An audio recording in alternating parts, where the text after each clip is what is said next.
रात के करीब 2 बजे का समय था। दिल्ली सो रही थी, लेकिन देश की कुछ सबसे अहम इमारतों में अचानक हलचल तेज हो गई। एक इमरजेंसी अलर्ट जो सीधे पहुंचा था देश के सबसे सुरक्षित दफ्तरों में।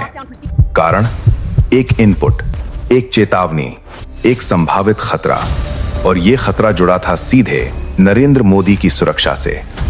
उस रात क्या हुआ था, यह आज भी आम जनता को पूरी तरह नहीं बताया गया, लेकिन जो जानकारी सामने आई वो चौंकाने वाली थी।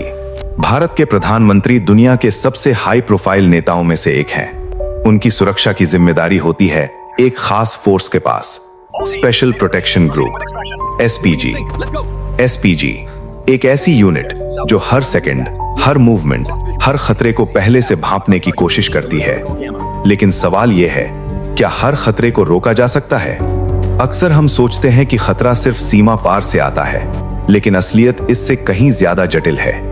इंटेलिजेंस रिपोर्ट्स के अनुसार कई बार खतरे अंदर से भी पैदा होते हैं, या फिर ऐसे लोग जो सिस्टम के बीच में छिपे होते हैं। आज के समय में युद्ध सिर्फ हथियारों से नहीं, बल्कि दिमाग से भी लड़े जाते हैं। Threat letters, fake alerts, digital miss information, ये सब मिलकर एक ऐसा माहौल बनाते हैं जहां डर ही सबसे बड़ा हथियार बन जाता है।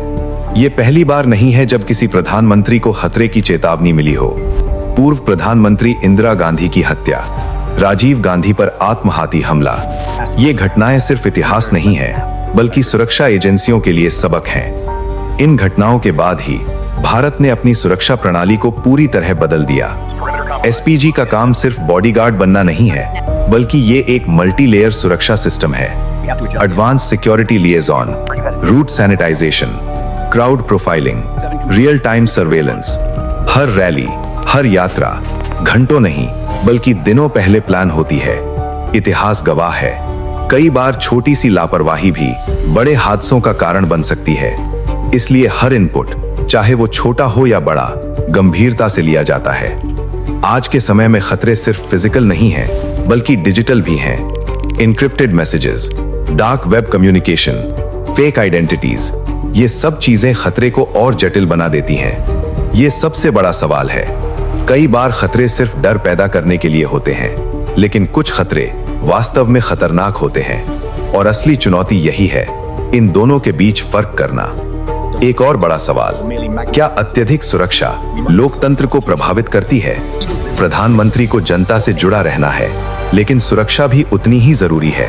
आइए हम सब मिलकर एक नए भविष्य का निर्माण करें। हमें एकजुट होना होगा। ये संतुलन बनाना सबसे मुश्किल कामों में से एक है। उस रात का अलर्ट क्या सिर्फ एक झूठा खतरा था, या फिर कुछ ऐसा जो आखिरी वक्त पर टल गया? सच क्या है, ये शायद कभी पूरी तरह सामने ना आए, लेकिन एक बात तय है, खतरा हमेशा दिखता नहीं और सुरक्षा हमेशा दिखाई नहीं देती। कभी कभी सबसे खतरनाक हमला वो नहीं होता जो हो जाता है, बल्कि वो होता है जो होने से पहले ही रोक दिया जाता है, और जिसकी कहानी हम तक कभी पूरी नहीं पहुंचती।